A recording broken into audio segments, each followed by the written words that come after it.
नमस्कार. पार्श्वमी लाईव्हमध्ये आपलं सर्वांचं स्वागत आहे.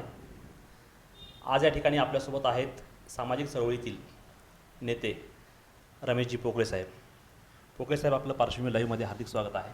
नमस्कार. सध्या विधानसभा निवडणुकीची धामधूम सुरू आहे. अशा परिस्थितीमध्ये आपली भूमिका काय आहे? बीड विधानसभा निवडणुकीसाठी आणि एकंदरीत सर्वच विधानसभा मतदारसंघासाठी मराठा संघर्ष योद्धा मनोजदादा जरांगे पाटील यांनी राजकीय भूमिका घेण्याचं ठरवल्यानंतर आम्ही उमेदवार म्हणून या ठिकाणी इच्छा व्यक्त केलेली आहे. पण याचे पूर्ण अधिकार या ठिकाणी आम्ही मनोजदादांना सर्वांनीच दिलेले आहेत की इथं उमेदवार कोण असावा हे ठरवण्याचा अधिकार मनोजदादांचा आहे. तो जो निर्णय घेतील तो आमच्या सर्वांसाठी अंतिम असणार आहे. जरांगे पाटलांना इतरही अनेक जण इच्छुक भेटलेले आहेत, तर तुम्ही तशी पाटलांकडे काही मागणी वगैरे केली आहे का? बीडमधून उमेदवारी मिळावी असं काही आहे का? निश्चितच सामाजिक चळवळीमध्ये गेल्या 30 वर्षापासून मराठा महासंघाच्या माध्यमातून सक्रिय काम करणारा मी कार्यकर्ता आहे. मधल्या काळामध्ये जरी वेगवेगळ्या राजकीय पक्षामध्ये मी पदावर काम करत असलो तरी देखील वेळोवेळी मराठा आरक्षण प्रश्नावर या ठिकाणी राजकीय पक्षाचे झेंडे बाजूला ठेवून, राजकीय पक्षाची भूमिका बाजूला ठेवून सातत्यानं मराठा समाजाच्या हितासाठी एक संघर्ष करणारा मी कार्यकर्ता आहे. यामुळं जेव्हा मनोजदादांनी ह्या सामाजिक लढा या ठिकाणी सुरू केला, मनोजदादांच्या या लढाईमध्ये गेल्या 12 वर्षापासून मनोजदादांच्या बरोबरही या ठिकाणी मी काम केलेलं आहे. त्यामुळं साहजिकच जेव्हा राजकीय भूमिका घेण्याचा निर्णय सर्वानुमते झाला तेव्हा आपणही विधानसभा लढवत असताना मनोजदादांच्या समोर या ठिकाणी इच्छा व्यक्त करावी अशी आमच्या सर्व सहकाऱ्यांची इच्छा होती. तेव्हा त्यांच्यासमोर एक उमेदवार या नात्याने मी इच्छा व्यक्त केलेली आहे. शेवटी निर्णय हा मनोजदादा घेणार आहेत. जसं की आता आपण सांगितलं, राजकीय जोडे बाजूला ठेवून लढा उभारला, परंतु गेल्या 2 दिवसांपासून अशी एक चर्चा सुरू आहे की रमेश पोकळे राष्ट्रवादी काँग्रेसमध्ये प्रवेश करणार आहेत. ते खरं आहे का? नाही, मलाच आश्चर्य वाटतं की राष्ट्रवादी काँग्रेसचं प्रवेशाचं माझं कुणी या ठिकाणी ही बातमी पेरली त्याचं आश्चर्य मलाही वाटतं आहे. खरं तर मनोजदादांना मी नारायणगडावर नगद नारायणाच्या साक्षीनं माझ्यासह करोडो समाजानं या ठिकाणी हात वरी करून मनोजदादांना आम्ही शब्द दिला आहे की दादा, तुम्ही जी भूमिका घ्याल त्या भूमिकेला आम्ही सगळेजण या ठिकाणी सहमत असणार आहेत. मनोजदादा जे ठरवतील तेच आगामी काळामध्ये आमचं धोरण असणार आहे. मनोजदादा जिथं बांधतील तेच आमचं तोरण असणार आहे. ही भूमिका आम्ही सर्वांनी नगद नारायणच्या साक्षीने या ठिकाणी घेतलेली आहे. त्यामुळे त्या भूमिकेवर आयुष्यभर काम करणारा मी कार्यकर्ता आहे. त्या भूमिकेला गालबोट लावणारा मी कार्यकर्ता नाही. अजून काही ठरलेलं नाही आहे. आपण स्वतः जरांगे पाटलांच्या आदेशाची वाट पाहत आहात. अशा परिस्थितीत 20 नोव्हेंबरला मतदानाला जाऊ, आमदार भाऊ, अशा काही पोस्ट गेल्या काही दिवसांपासून व्हायरल होत आहेत. याविषयी नेमकं काय सांगाल? उमेदवार आणखी निश्चित कुणालाच उमेदवारी दिल्याचं दादांच्या माध्यमातून अद्याप सांगितलेलं नाही. परंतु उमेदवारी अर्ज भरण्याचे मात्र या ठिकाणी दादांनी सगळ्यांना संकेत दिलेले आहेत. त्यानुसार उमेदवारी अर्ज मी येत्या 2-3-4 दिवसामध्ये 2-3 दिवसामध्ये भरणार आहे. पण अशा ज्या पोस्ट आहेत ते खाली आता सहकारी कार्यकर्ते या ठिकाणी टाकत असतात, पण अद्याप उमेदवारी कुणाचीच या ठिकाणी निश्चित नाही. जरांगे पाटील यांच्याकडून उमेदवारी न मिळाल्यास किंवा त्यांनी एखाद्याचं नाव सुचवल्यास आपली भूमिका काय असेल? की नेमकं अपक्ष लढायचं की दादा जो उमेदवार देतील त्याचा प्रचार करणार? खरं तर सामाजिक चळवळीमध्ये काम करणारा कार्यकर्ता या नात्यानं दादांसमोर या ठिकाणी माझी भूमिका मी मांडलेली आहे. गेल्या अनेक वर्षापासून या ठिकाणी या चळवळीमध्ये कैलासवासी आमदार अण्णासाहेब पाटील यांना प्रेरणास्थान मानून 1994ला मराठा विद्यार्थी महासंघाची स्थापना आम्ही बीडमध्ये सुरू केली होती. अगदी त्या दिवसापासून ते आजपर्यंत सामाजिक प्रश्नावर सातत्यानं संघर्षात्मक भूमिका वेळोवेळी आम्ही घेतलेली आहे. त्यामुळे निश्चित या ठिकाणी मला खात्री आहे की मनोजदादा एका चळवळीतल्या कार्यकर्त्याला न्याय देतील. जरी या ठिकाणी मला माझ्या भूमिकेला मनोजदादांनी उमेदवार या नात्यानं निवड केली नाही, जो मनोजदादा उमेदवार देतील त्या उमेदवारासाठी पूर्ण ताकदीने आम्ही काम करायचं ठरवलं आहे. मराठा चळवळ असेल किंवा नंतरचा आरक्षणाचा लढा असेल, यामध्ये या सगळ्या चळवळीत आपली नेमकी भूमिका कशी राहिलेली आहे? आपलं नेमकं काम कसं राहिलेलं आहे? खरं तर मराठा आरक्षणाचा प्रश्न आज निर्माण झालेला नाही. कैलासवासी आमदार अण्णासाहेब पाटील आमदार असताना या प्रश्नासाठी त्यांनी त्यांच्या प्राणाची आहुती दिलेली आहे आणि त्यांना प्रेरणास्थान मानून आम्ही विद्यार्थी दशेमध्ये आमच्या कामाला सुरुवात केलेली आहे. मराठा महासंघाचं काम करत असताना बीड जिल्ह्यामध्ये सर्व तालुक्यामध्ये आम्ही प्रवास त्या विद्यार्थी दशेमध्ये केलेला आहे. संघटनात्मक बांधणी त्या काळामध्ये केलेली आहे. 1994 पासून ते आजपर्यंत वेळोवेळी मग मराठा क्रांती मोर्चे असतील, मराठा समाजाचे आंदोलनं असतील, किंवा या ठिकाणी मनोजदादांच्या नेतृत्वामध्ये याही अगोदर साष्ट पिंपळगावचं आंदोलन असेल, शहागडचं आंदोलन असेल, किंवा आता या ठिकाणी आंतरवळ सराटीचं आंदोलन असेल, या सर्व आंदोलनामध्ये माझी पक्षीय भूमिका बाजूला ठेवून, पक्षाचे झेंडे बाजूला ठेवून, समाजहित लक्षात घेऊन सातत्यानं मनोजदादांच्या खांद्याला खांदा लावून या ठिकाणी या आंदोलनामध्ये वेळोवेळी मी या ठिकाणी सक्रिय राहिलेलो आहे. भाऊ, आपण चळवळीतून पुढे आलेला आहात, परंतु त्यानंतरच्या काळात आपण भाजपशी जोडले गेलात. तब्बल 9 वर्ष आपण भाजप जिल्हाध्यक्ष होता. ज्यावेळी पक्षाला गरज होती त्यावेळी एक मोठ्या ताकदीने आपण पक्षाच्या पाठीशी उभे राहिलात. अनेक निवडणुकांमध्ये यश देखील मिळालं, परंतु नंतर भाजपपासून दूर होण्याचं नेमकं कारण काय? खरं तर सामाजिक चळवळीच्या माध्यमातून काम करत असताना बीड जिल्ह्यामध्ये मला या ठिकाणी विद्यार्थी चळवळीमध्ये काम करत असताना शैक्षणिक क्षेत्रामध्ये मला चांगलं काम करता आलं. आणि हे काम पाहूनच 2008ला गोपीनाथ मुंडे साहेबांनी माझ्याकडे भाजपमध्ये काम करण्यासाठी आग्रह धरला होता. अगदी त्या काळामध्ये आपल्या सगळ्याला आठवत असेल, पाशा पटेल साहेब, त्यानंतर अमरसिंह पंडित साहेब, धनंजयजी मुंडे साहेब, नितीनजी कोटेजा, हे सगळे जवळपास 3 महिने माझ्याकडं पाठपुरावा करत होते, आग्रह करत होते की तुम्ही गोपीनाथ मुंडे साहेब अडचणीमध्ये आहेत आणि तुमच्यासारखा मराठा समाजातला स्वच्छ चेहरा गोपीनाथ मुंडे साहेबांच्या बरोबर असावा, हा आग्रह सगळ्यांचा या ठिकाणी होता. गोपीनाथ मुंडे साहेबाला लोकसभेला उभा राहत असताना साहेबाचा सातत्यानं आग्रह होता. पण साहेबाच्या पाठपुराव्यामुळं मी या ठिकाणी सत्तेला लाथ मारून गोपीनाथ मुंडे साहेबांच्या बरोबर 2008ला आम्ही येण्याचं ठरवलं. आणि त्या दिवसापासून ते या ठिकाणी मागच्या 2 वर्षापर्यंत बीड जिल्ह्यामध्ये भाजपाचं काम अतिशय ताकदीने या ठिकाणी मी केलं. जिल्हा अध्यक्ष म्हणून मला काम करायची संधी या ठिकाणी मिळाल्यानंतर या पदाच्या माध्यमातून अतिशय ताकदीनं सगळ्या तालुक्यामध्ये मी संघटना बांधायचं या ठिकाणी काम केलं. ज्या गावामध्ये भाजपच्या बूथवर बसायला कार्यकर्ते नव्हते त्या ठिकाणी कार्यकर्त्याचं जाळं निर्माण या ठिकाणी मी केलं. गोरगरिबाच्या कामाला धावून मी गेलो.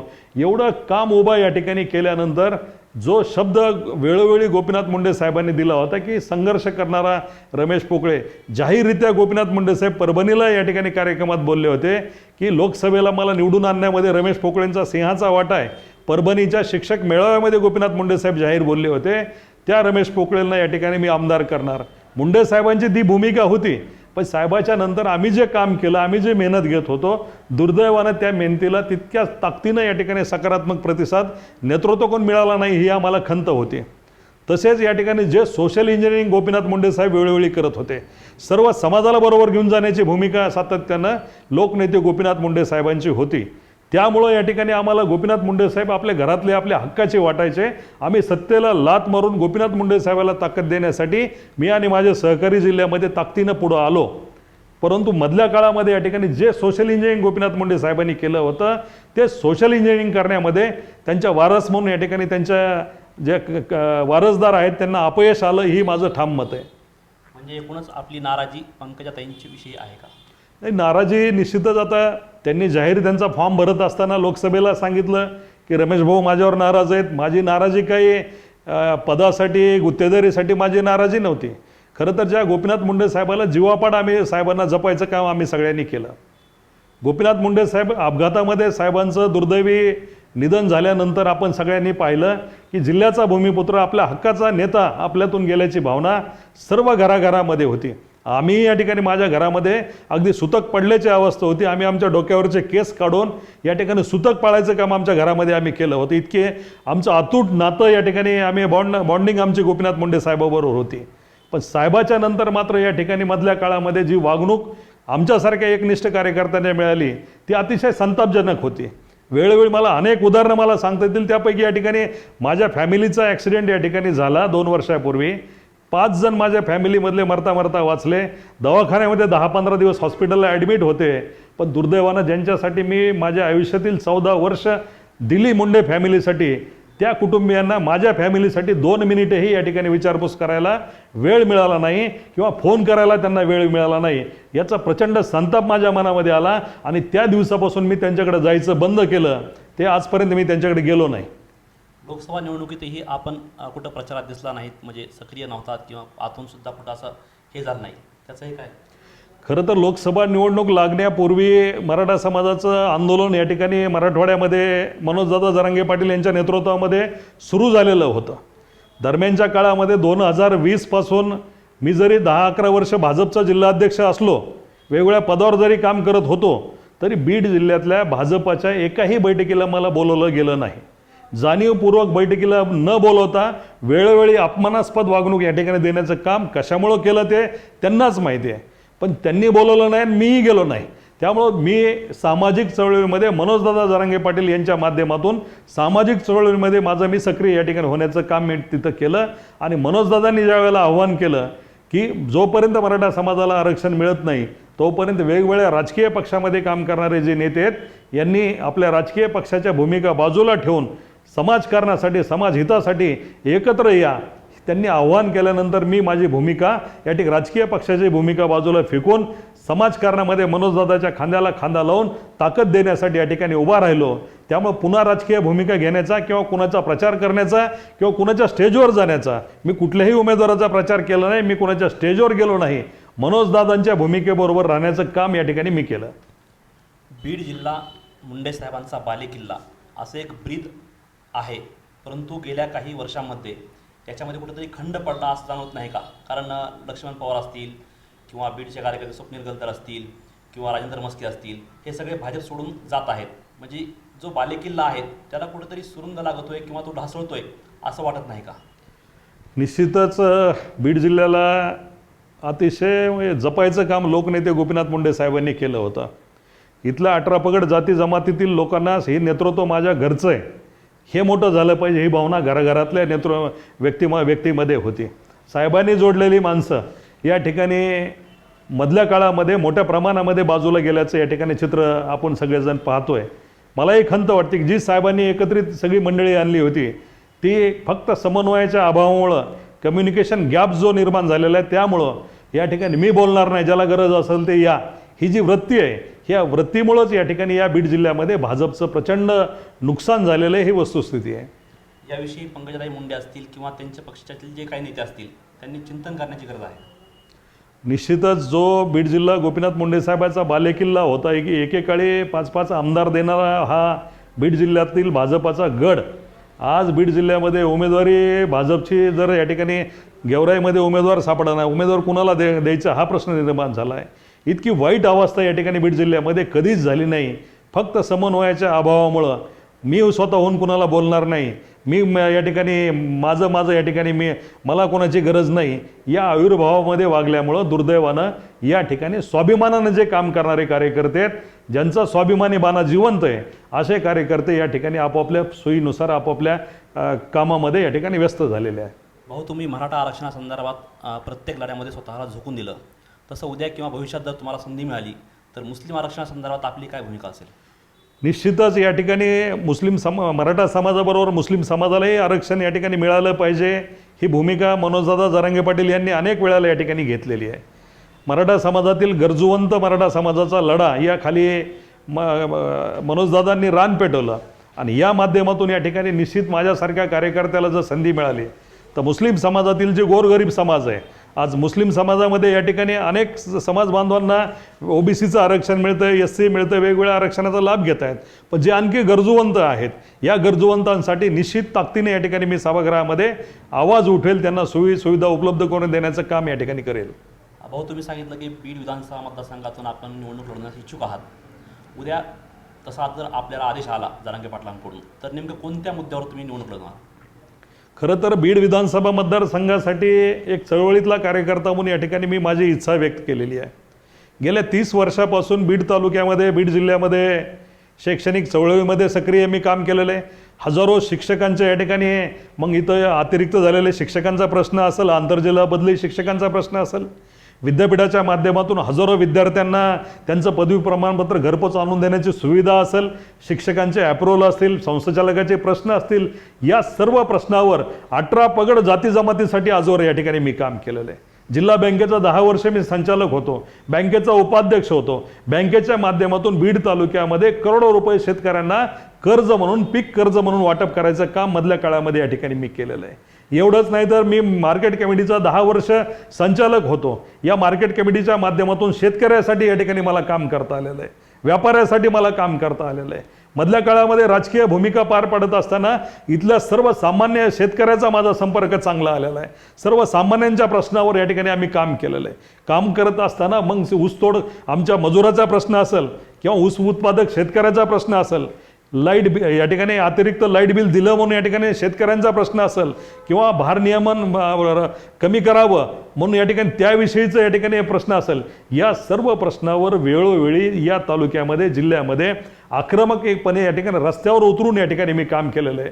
त्यामुळं मला खात्री आहे एक चळवळीतला कार्यकर्ता आणि जरांगे पाटलांचा स्वाभिमानी मावळा म्हणून या ठिकाणी लोक मला न्याय देतील, मतदार मला न्याय देतील, ही मला अपेक्षा आहे. भाऊ, बीड मतदारसंघातील बहुतांश मतदारांची संख्या ही बीड शहरात आहे. बीड शहरातील जे मूलभूत प्रश्न आहेत त्या प्रश्नाकडे येथील सत्ताधारी असतील किंवा प्रशासन असेल यांनी दुर्लक्ष केलेलं आहे. यामुळे एक लोकांमध्ये रोष आहे आणि उद्या तुम्हाला त्यांच्याकडे मतदानासाठी जायचं आहे. याविषयी काय सांगाल? अतिशय महत्त्वाचा विषय. खरं तर बीड तालुक्यामध्ये गेल्या अनेक वर्षापासून क्षीरसागर कुटुंबियांना सत्ता दिलेली आहे. मग नगरपालिकेची असेल, विधानसभेची असेल, पंचायत समितीची असेल किंवा लोकसभेतलं प्रतिनिधित्वही असेल, वेळोवेळी त्यांना संधी देण्याचं काम या ठिकाणी इथल्या मतदारांना केलं. पण अद्यापही इथल्या पायाभूत सुविधा ज्या मजबूत करणं आवश्यक होतं, इथल्या रोजगाराचा प्रश्न सुटलेला नाही. जिल्ह्याचं हेडक्वार्टर म्हणून बीडचा उल्लेख या ठिकाणी आम्ही करतो. इथले MIDCची अवस्था बकाल या ठिकाणी झालेली आहे.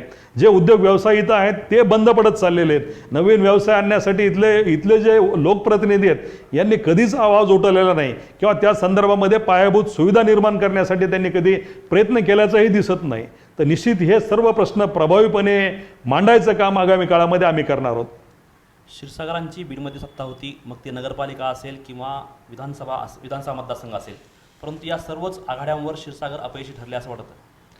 निश्चित अपयशी ठरले. कोण श्रेष्ठ, क्षीरसागरामध्ये कोण श्रेष्ठ, म्हणजे छोटा का मोठा श्रेष्ठ, या भांडण्यामध्येच आणि टक्केवारी वसूल करण्यामध्येच यांचे भांडणं गेल्या 5 वर्षामध्ये सगळ्यांनी पाहिलेले आहेत. इथले रस्ते जे अर्धवट नगर रोडचा प्रश्न असेल, इतकी वर्ष 5 वर्षांना रस्ता होऊ शकला नाही, मग त्याची टक्केवारी कुणी घ्यायची? याच्यामुळं अनेक रस्त्याचे कामं आडोआडवी या ठिकाणी झालेले आहेत. कामाचा दर्जा नाही. भुयारी गटार योजनेचे 3-4 वेळेला टेंडर निघले, पण कामही शहरामध्ये पूर्ण झालेले दिसत नाहीत. प्रचंड घाणीचं साम्राज्य बीड शहरामध्ये या ठिकाणी दिसते. स्वच्छता कुठल्याही प्रकारे नगरपालिकेच्या माध्यमातून राबवताना इथं दिसत नाही. त्यामुळे शहरातला नागरिक, शहरातला मतदार प्रचंड या ठिकाणी वैतागलेला आहे. आताही पुन्हा विधानसभेच्या आखाड्यात पुन्हा क्षीरसागर उतरल्यास? नाही, कुणीही जरी उतरलं तरी मनोजदादा जरांगे पाटलांच्या उमेदवारासमोर कुणाचाही या ठिकाणी निभाव लागणार नाही. ही परिस्थिती आहे आजची. एक इच्छुक उमेदवार आणि एक सामाजिक चळवळीतील कार्यकर्ता म्हणून तुम्ही मतदारांना काय आवाहन कराल? एक चळवळीतला कार्यकर्ता नात्यानं मतदारांना मी आव्हान करणार आहे की उमेदवारी म्हणून इच्छुक असताना आपण आमच्या कामाचं मूल्यमापन करावं. गेल्या 30 वर्षामध्ये वेगवेगळ्या समाज घटकासाठी या ठिकाणी आम्ही काम केलेलं आहे. काम घेऊन येत असताना कोण कोणत्या जातीचा, कोण कोणत्या धर्माचा हे न पाहता जो आपल्याकडे काम घेऊन आला त्या कामासाठी प्रामाणिकपणे कष्ट आजवर मी घेतलेलं आहे. मी शैक्षणिक चळवळीमध्ये इतक्या वर्ष काम केलेलं आहे. सामाजिक चळवळीमध्ये मी काम करतोय. गेली 30 वर्ष झालं मराठा समाजाच्या प्रश्नावर जरी आम्ही सभागृहामध्ये नसलो तरी सभागृहाच्या बाहेर आम्ही या ठिकाणी संघर्षात्मक भूमिका आक्रमकपणे या ठिकाणी वेळोवेळी घेतलेली आहे. त्यामुळं एक उच्च शिक्षित आपला उमेदवार या नात्यानं, सक्षम उमेदवार या नात्यानं आपण सगळ्यांनी मला आशीर्वाद द्यावेत अशी मी सगळ्यांना विनंती करणार आहे. धन्यवाद फुगले साहेब.